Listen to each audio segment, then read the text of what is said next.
कहानी है एक अमीर इंसान की जिसके पास में बहुत सारा पैसा था, लेकिन वो ऊपर वाले को भी बहुत मानता था। वह जमीन से जुड़ा हुआ था, बार बार ऊपर वाले को धन्यवाद करता रहता था। अपनी इस जिंदगी के लिए, अपने हर पल के लिए, हर स्वास्थ्य के लिए। एक बार वही अमीर आदमी समुद्र के पास घूमने के लिए गया हुआ था। उसने सोचा कि समुद्र के अंदर तक जाए और वोट लेकर के घूम के आते हैं। तो उसने एक नाव किराए पर ली और नाव लेकर के निकल पड़ा, और जब थोड़ा ही अंदर गया था कि तूफान आ गया। तूफान इतना तेज था कि इसकी नाव तहस नहस होने लगी। फटाफट से उसने लाइफ जैकेट डाली और समुद्र में कूद गया और तैरता रहा। कुछ घंटों के बाद में एक टापू पर पहुंचा।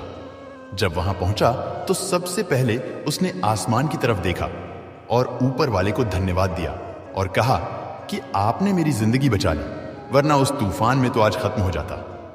अब आपने मुझे बचाया है, अब आप ही मुझे आगे का रास्ता दिखाएंगे, क्योंकि मुझे आप पर पूरा भरोसा है। ये बोल करके इसको समझ में आ गया कि अब यहीं पर ही रहना पड़ेगा। जब तक कोई मदद के लिए नहीं आता तो वो आदमी उसी टापू पर रहने लगा। कुछ घंटों बाद उसे भूख लगने लगी तो वह टापू में कुछ खाने के लिए खोजने लगा। तो इसको कुछ फल मिल गए। फल उसने वो फल जाए और अपनी भूख मिटाई। उसका रोज का यही इसका रूटीन चलता रहा। ऐसे ही वे 10-15 दिन तक वहां पर रुका हुआ था।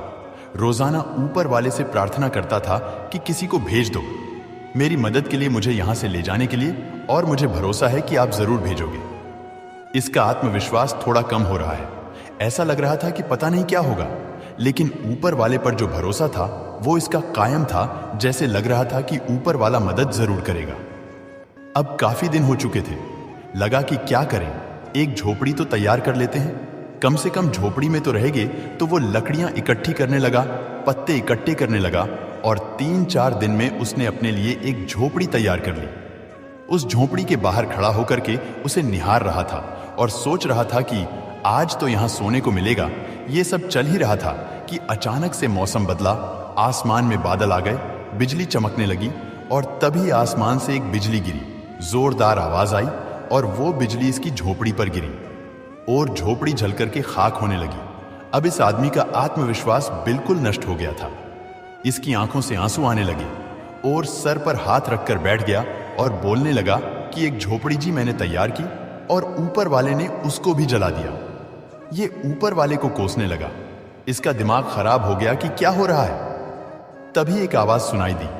समुद्र किनारे 2 लोग खड़े थे जो नाव लेकर के आए थे और इसे बुला रहे थे कि आ जाओ, हम आपको लेने आए हैं। जब वह उनके पास पहुंचा तो उन्होंने बताया कि हमने दूर से देखा टापू पर एक झोपड़ी जल रही है।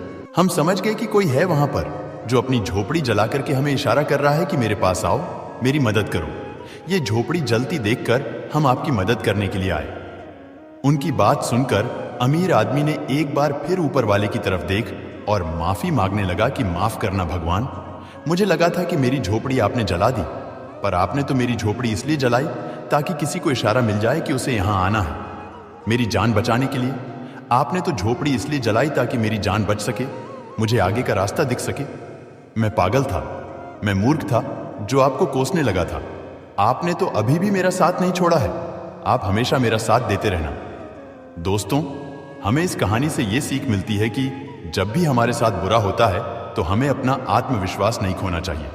हो सकता कि भगवान हमारे लिए कुछ अच्छा सोच रहे हो, इसलिए हमेशा भगवान पर भरोसा बनाए रखे। भगवान हमेशा आपके लिए अच्छा ही करते हैं। प्यारे भगत जनों, आपको ये कहानी कैसी लगी नीचे कमेंट में जरूर बताइए, और साथ ही हमारे चैनल को सब्सक्राइब कर ले ताकि आगे आने वाली और भी अच्छी अच्छी कहानियां आप तक पहुंच पाए। धन्यवाद। आपका दिन शुभ हो।